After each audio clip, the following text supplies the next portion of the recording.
네, 시청자 여러분 안녕하십니까? 수요일 아침 글로벌 이슈 투데이의 전세원입니다. 뉴욕 증시가 4거래일 연속 상승을 했었는데 오늘 그 강세를 이어가지 못하고 5거래일 만에 일제히 하락 전환하면서 마무리가 됐습니다. 다우지수가 150포인트 떨어졌고 기술주 중심의 나스닥 지수가 장중 변동성을 보인 끝에 0.1%가량 약보합권에서 마무리가 됐는데요. 시장은 오늘 경기 부양책과 실적 시즌 그리고 코로나19 치료제 관련 이슈들을 주목하면서 움직인 하루였습니다. 출발부터 약세를 나타냈습니다. 먼저 존슨앤존슨은 코로나19 백신 개발 중에 참가자들에게 부작용이 발생되면서 임상 3상을 중단했다라는 소식이 전해졌고요. 장중에 또 일라이 릴리 역시 안전 우려로 임상이 중단됐다라는 소식이 전해지면서 하방 압력을 더하는 모습이었습니다. 다만 금융주 실적은 전반적으로 양호하게 나오면서 그래도 3분기 실적에 대한 기대감이 여전히 좀 유효한 모습이었는데요. 자세한 이슈들 하나하나 체크해 보도록 하겠습니다. 오늘 글로벌 이슈 투데이 강다은 박찬희 외신캐스터와 함께하도록 하겠습니다. 안녕하세요. 네, 먼저 글로벌 시황 자세하게 살펴보도록 하죠. 5거래일 만에 일제히 약세로 전환됐던 뉴욕 증시 오늘 흐름 먼저 화면 통해서 살펴보도록 하겠습니다. 첫 번째 이슈 확인해 보시죠. 네, 미국 증시 마감 분석 강다은 외신캐스터 오늘 뉴욕 증시가 5거래일 만에 일제히 하락 마감하는 모습이었는데요. 증시 마감 상황 전해주시죠. 네, 사실 최근에 계속해서 상승 랠리를 달렸습니다. 특히나 어제 같은 경우에는 대형 기술주들이 강하게 올라주면서 시장 전반적으로 탄력을 받는가 싶었는데요. 오늘은 3대 지수 모두 하락 마감하면서 조금 부진한 흐름을 나타냈습니다. 특히나 종목별 장세가 계속해서 이어졌는데요. 여전히 이 실적에 대한 이 결과가 시장에는 크게 영향을 미쳤습니다. 우선은 JP모건부터 살펴보겠습니다. 3분기 순이익이 월가 예상치 전년 동기 대비해서도 잘 나왔는데요. 특히나 이 대손 충당금 규모가 6억 1,100만 달러로 2분기 105억 달러에서 크게 줄었고 자본시장 및 투자은행 부문 수익이 크게 뛰면서 3분기 거래 수익은 66억 달러로 30% 뛰었습니다. 주가 자체는 1.6% 하락하면서 마감을 했고요. 블랙록 역시 양호한 실적을 발표했습니다. 세계 최대의 채권 펀드 블랙록 3분기 순이익은 특히나 수수료 순익 증가에 힘입어서 27% 급증했습니다.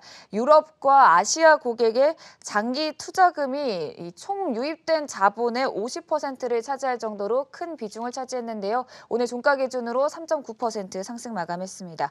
시티그룹은 3분기 순이익이 저금리 그리고 대출 수요 감소로 34% 감소하면서 조금 하방 압력을 받았습니다. 4.8% 하락 마감했고요. 존슨앤존슨도 실적을 발표했습니다. 올해 들어 두 번째로 한 해 순이익 전망치를 상향 조정했습니다. 그리고 또 암이나 크론병 치료제 수요가 강력하면서 코로나19로 인한 타격을 극복할 것이란 전망을 내놓으면서 조금 시장의 기대를 모으기도 했는데요. 일단 이 부분에 대해서 먼저 짚자면은 암 치료제 다잘렉스와 임브루비카 그리고 크론병 치료제 스텔라가 강력한 매출 성장을 이끌었다고 발표했습니다. 하지만 오늘 주가 자체는 하방 압력을 받았는데요. 2.2% 하락 마감했습니다. 코로나19 백신 임상 3상을 일시 중단하겠다고 발표하면서 매도세가 출회된 건데요. 피실험자 1명이 부작용 증세를 호소하면서 백신 임상 3상을 잠정 중단하겠다고 밝혔습니다. 델타항공도 실적을 발표했습니다. 매출이 전년 동기 대비 75.62% 대폭 감소하면서 여행 관련주에 대한 시장의 우려가 다시금 커졌는데요. 오늘 종가 기준으로 2.6% 하락 마감했고요. 항공업계 전반적으로 코로나19로 인한 타격에서 헤어나오지 못할 것이라는 우려가 커진 상황입니다.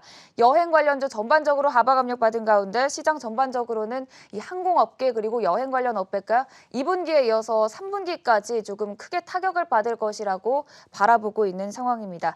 이렇게 백신 임상 3상 잠정 중단되고 또 이 코로나19와 관련된 항공업계가 3분기까지 계속해서 이 여파가 크다는 소식에 오히려 오늘 시장은 언택트 종목들이 강하게 올라줬습니다. 줌비디오 같은 경우에는 5% 강한 상승세 보였고요.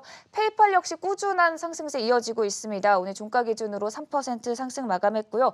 게임주들 어제도 전반적으로 3%대 상승 보였는데요. 테이크 투 인터랙티브 1.2% 상승, 액티비전 블리자드 역시 상승세 이어지면서 1%대 상승 마감했습니다. 여기에 또 스트리밍 업계에 대한 시장의 기대도 높아졌습니다. 디즈니 같은 경우 3% 상승했는데요. 어제 장 마감 이후에 이제 사업 구조를 개편한다고 밝히면서 특히나 이 스트리밍 업계에 집중하겠다고 발표를 했습니다. 그 기대감에 오늘 3% 상승 마감했고요. 넷플릭스 역시 같이 올라주면서 오늘 2% 상승 마감했습니다. 일단 오늘 대형 기술주들은 전반적으로 이 보합권에서 마무리한 가운데 넷플릭스가 스트리밍 업계에 대한 기대감으로 조금 눈에 띄는 상승세 보였고요. 반도체주들은 전반적으로 보합권에서 등락 거듭하면서 마무리 짓는 하루였습니다. 그리고 마지막으로 상품 시장 살펴보겠습니다. 국제 유가 같은 경우에는 그래도 상승 마감했는데요. WTI 40달러 선 지켜줬고요. 브렌트 역시 42달러 선에서 마무리했습니다. 금 가격은 하락 마감했습니다. 1.8% 하락하면서 오늘 1894달러 선에서 마무리 지었습니다. 네, 30분 전에 마감한 뉴욕 증시 마감 상황 자세하게 확인을 해봤는데요. 전반적인 증시가 오늘 약세를 나타낸 가운데 빵주 가운데서는 그래도 애플을 제외하고는 일제히 강보합권에서 그리고 넷플릭스가 가장 많이 올라주는 흐름이었고요. 언택트 관련주로 꼽히는 줌 비디오라든지 페이팔 그리고 게임주들도 역시 상승세를 나타냈다는 점 자세하게 첫 번째 뉴스로 확인을 해봤습니다. 이어서 다음 뉴스로 넘어가 보시죠. 네, 이번에는 밤사이에 발표됐던 국제통화기금 IMF의 세계경제 전망 발표 사항들 확인해 보도록 하겠습니다. 자, 박찬희 외신캐스터 결과가 어떻게 나왔습니까? 네, 국제통화기금 IMF가 올해 전 세계 경제 성장률 전망치를 소폭 상향 조정했습니다. 2분기에 코로나19 충격이 그 우려보다는 양호했던 것을 반영한 건데요. 그래도 회복까지는 오래 걸릴 것이라고 이야기를 했습니다. 기사를 보면 IMF는 간밤에 발표한 그 세계 경제 전망에서 전 세계 경제는 4월의 대봉쇄 기간 동안에 급락했던 때부터 회복하고 있다면서 올해 세계 경제 성장률로 마이너스 4.4%를 제시했는데 이는 6월 내놓은 전망보다 0.8%포인트 오른 수치입니다. 앞서 IMF는 6월에 코로나19 여파로 인한 경기 침체와 이에 따른 불확실성을 고려해서 4월 전망 때보다 전망치를 1.9%포인트 하향 조정한 바 있는데요. 주요 선진국들의 2분기 GDP가 예상보다 부정적이지 않았고 3분기에 더 빠른 회복 조짐이 보인다. 또한 중국의 성장 복귀가 예상보다 강했다라면서 전망치의 상향 조정 이유를 설명했습니다. 다만 코로나19 재확산으로 글로벌 경제가 코로나19 이전 수준으로 회복하는 것은 오랜 기간이 걸릴 것으로 예상되고 여전히 변수가 많다고 지적을 했는데요. IMF는 각국의 대규모 재정정책과 통화정책 대응이 없었다면 결과는 훨씬 더 나빴을 것이라면서 이런 조치는 지난 2008년 금융위기의 재발을 막았다라고 했습니다. 그러면서 더 이상의 후퇴를 막으려면 정책 지원이 섣불리 철회되지 않도록 해야 한다면서 각국이 적극적인 재정 지원과 완화적인 통화 정책을 유지하는 것이 중요하다고 강조를 했습니다. 네, 이번 주에 가장 주목했던 이슈 중에 하나였죠. IMF가 지금 올해 세계 경제 성장률을 마이너스 4.4%로 상향 조정하기는 했지만 여전히 이 수치가 1930년대 대공황 이후의 최악의 수준이라는 점은 계속해서 참고를 해보셔야겠습니다. 그리고 IMF는 이 코로나19 위기가 전 세계 인류에 계속해서 지속적인 손상을 유발할 것이라고 지적을 하면서 이를 줄이기 위해서는 부유층에 특히나 세금과 법인세율을 올려야 한다라고 또 조언을 하기도 했는데요. IMF의 세계 경제 전망 보고서 내용 먼저 자세하게 확인을 해봤고요. 이어서 세 번째 뉴스로 넘어가 보도록 하겠습니다. 네, 오늘 밤에 가장 주목을 했던 이슈였죠. 모습을 드러낸 아이폰 12에 대한 기대감. 어제는 애플이 6%대 강세를 나타냈지만 오늘은 좀 큰 폭으로 하락 마감하는 희비가 엇갈리는 모습이었는데요. 강단 외신캐스터 연결해 보겠습니다. 네, 오늘 기다리던 아이폰 12가 공개됐습니다. 시장에서는 기대감 이상의 것이 없었다는 이 소식에 조금 주가 자체는 하락했었는데요. 그래도 이 새롭게 공개된 소식 다시금 간략하게 짚어보도록 하겠습니다. 우선 알려진 대로 전 기종의 OLED 디스플레이가 들어가고요.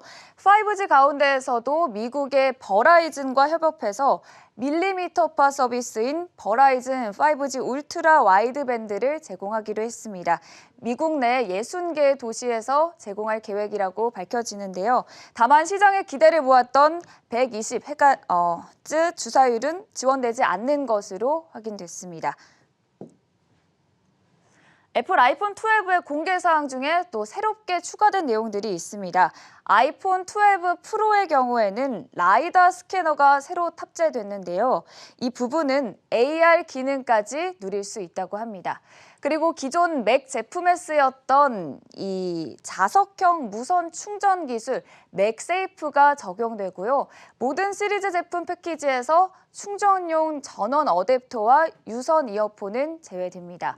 그리고 인공지능 시리를 기반으로 하는 새 스마트 스피커인 홈팟 미니도 함께 출시될 예정입니다. 일단 아이폰 12 미니와 아이폰 12 프로 맥스의 국내 출시일은 아직 공개되지 않은 가운데 아이폰 12 2개 기종과 그리고 아이폰 12 프로 2개는 23일부터 사전 예약에 들어가서 30일에 정식 출시됩니다. 시장에서는 그동안 공개됐던 내용을 넘어서는 한 방은 부족했다는 평가인데요. 그러다 보니 오늘 주가 자체는 하락 마감했지만 아이폰 12의 매출에 대한 기대감은 여전한 만큼 그 추이 계속해서 지켜봐야겠습니다. 네, 지금 보니까 저희 3명 모두 다 아이폰 시리즈를 쓰고 있는데 제가 9월 달에 이제 애플워치가 출시가 됐었잖아요. 애플워치 사볼까 하고 애플 그 스토어에 갔더니 재고가 없더라고요. 정말 줄을 아주 길게 서야 했었는데 아이폰 12는 국내 출시일이 아직은 공개되지 않았습니다. 만약 국내 출시가 된다면 이번에 12 수요가 굉장히 기대가 되는 만큼 향후 주가 흐름 계속해서 체크를 해보셨으면 좋겠습니다. 오늘 새벽 2시에 공개됐던 아이폰 12 시리즈에 대한 내용 확인해 봤고요. 다음 뉴스 넘어가 보겠습니다. 네, 존슨앤존슨과 일라이 릴리가 임상 3상 시험을 중단했다라는 보도가 나오면서 오늘 시장 센티멘트가 조금 약화되는 모습이었는데요. 이 내용 함께 확인을 해보도록 하죠. 박찬희 외신캐스터 일라이 릴리까지 좀 하방 압력을 더하는 모습이었죠. 네, 앞서 두 분이서 언급을 해주셨긴 했는데요. 외신 보도에 따르면 미국 제약사 일라이 릴리의 코로나19 항체 치료제 임상 시험이 중단됐다고 합니다. 기사를 보면 중단 사유는 잠재적인 안정성 우려 때문이라고 하는데요. 일라이 릴리는 수백 명의 코로나19 입원 환자들을 대상으로 항체 치료제 임상 시험을 실시하고 있었는데 시험 중단 사유에 대해 구체적인 설명을 내놓지는 않고 있다고 합니다. 다만 데이터 안전 모니터링 위원회의 결정에 따라서 시험 재개 여부를 결정하겠다고 밝히긴 했습니다. 지난주 일라이 릴리는 미 FDA의 자사 항체 치료제를 가벼운 증상의 코로나19 환자들에게 사용할 수 있도록 긴급 사용을 승인해달라고 요청한 바 있는데 이 부분도 제동이 걸릴 것으로 보입니다. 오늘장 일라이 릴리는 2.85% 급락했습니다. 한편 오늘 개장 전에 실적을 발표했던 존슨앤존슨도 앞서 코로나19 백신 후보 물질에 대한 3상 임상시험을 돌연 중단했는데요. 기사를 보면 존슨앤존슨 측은 지난달 23일에 코로나19 환자 6만 명을 대상으로 최종 단계인 3상 시험에 돌입을 했지만 참여자들 가운데 설명할 수 없는 부작용 사례가 나와서 시험을 중단한다고 전했습니다. 존슨앤존슨의 주가는 2.29% 하락 마감했습니다. 일라이 릴리와 존슨앤존슨의 임상시험 중단 소식으로 지금 코로나19 백신 개발에 적신호가 켜졌는데요. 관련 소식 계속 체크해봐야겠습니다. 네, 존슨앤존슨이 예상을 웃도는 실적을 공개하고 또 실적 전망치도 상향 조정하기는 했지만 어제부터 전해진 임상 3상 중단 소식, 악재 소식이 겹치면서 결국에는 오늘 하락 마감했다는 점 확인을 해볼 수가 있었고요. 여기에 제가 기억하기로는 오늘 새벽 3시쯤이었던 것 같은데 코로나19 치료제를 개발 중인 일라이 릴리 역시 항체 치료제 임상 시험이 중단됐다라는 보도가 나오면서 증시 더욱더 하방 압력을 받았다는 점 체크를 해보실 필요가 있겠습니다. 다음 뉴스 넘어가 보겠습니다.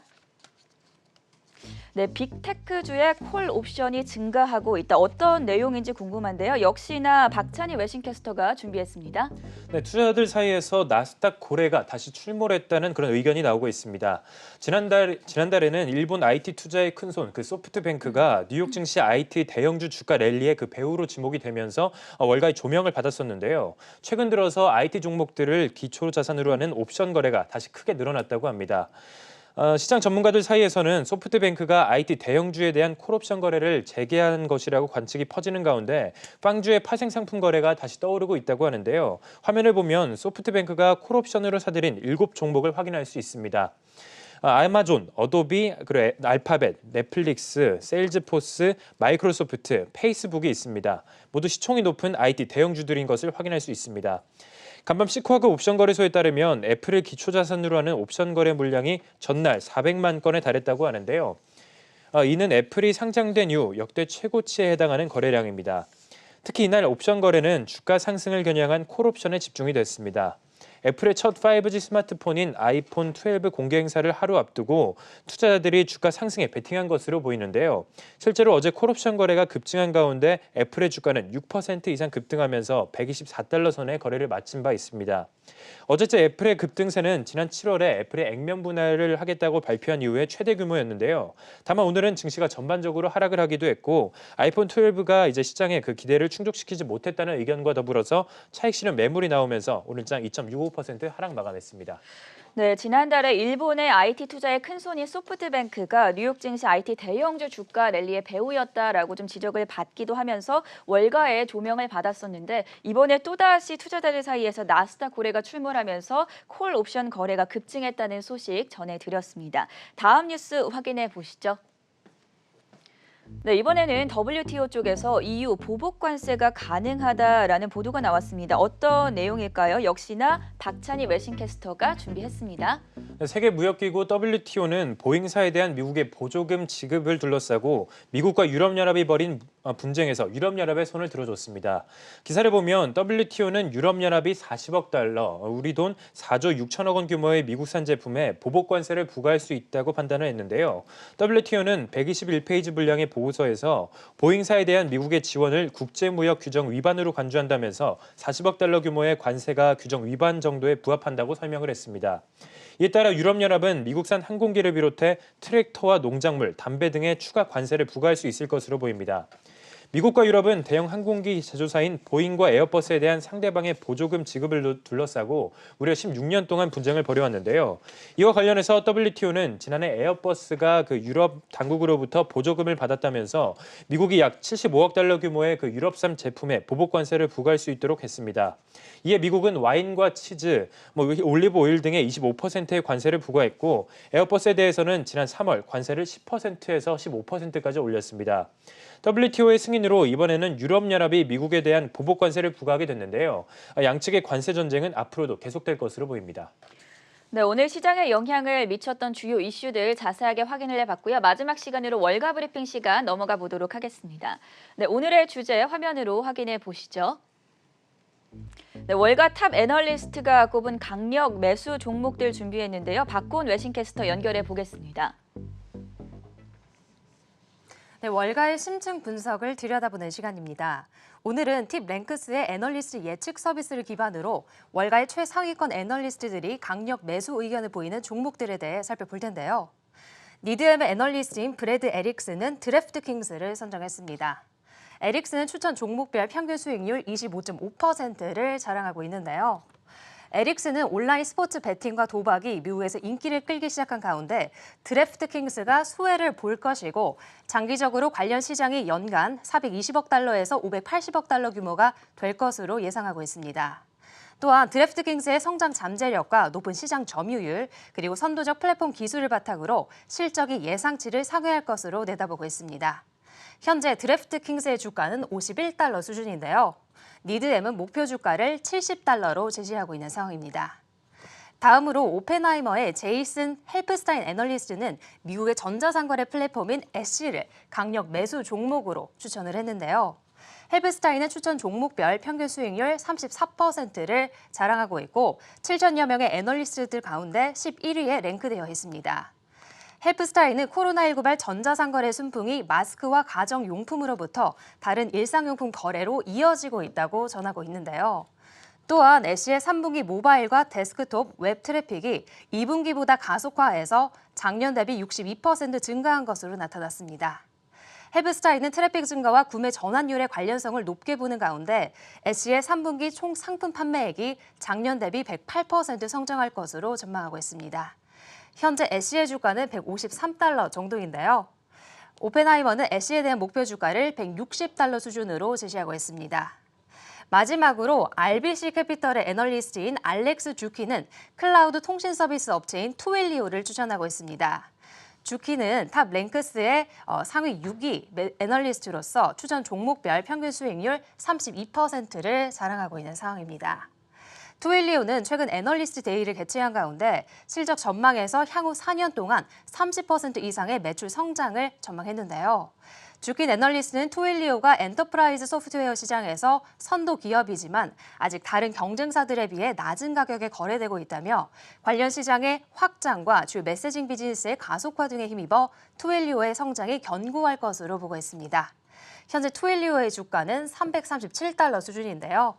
RBC는 투일리오에 대한 목표 주가를 375달러로 제시하고 있습니다. 이렇게 지금까지 월가 탑 애널리스트들이 꼽은 추천 종목들에 대해 전해드렸습니다. 네, 1시간 전에 마감한 뉴욕 증시 4거래 연속 강세 랠리를 끝마치면서 오늘 5거래일 만에 일제히 약세로 전환이 됐습니다. 다우지수가 0.5%, 기술주 중심의 나스닥 지수가 장중 변동성을 보인 끝에 0.1% 약보합권에서 거래를 마쳤고요. 오늘 새벽 2시에 애플의 아이폰 12 시리즈가 공개되기는 했지만 시장 기대보다는 좀 약했다라는 평가가 우세하면서 증시 결국에는 애플도 오늘 주가가 떨어지는 흐름이었습니다. 여기에 존슨앤존슨과 일라일리 이 코로나19 치료제와 관련해서도 악재 소식이 겹치면서 하방 압력을 받는 모습이었는데요. 글로벌 이슈 투데이는 여기서 인사드리겠습니다. 저희는 잠시 이후 더 자세한 분석과 진단 들고 굿모닝 투자의 아침으로 돌아오겠습니다.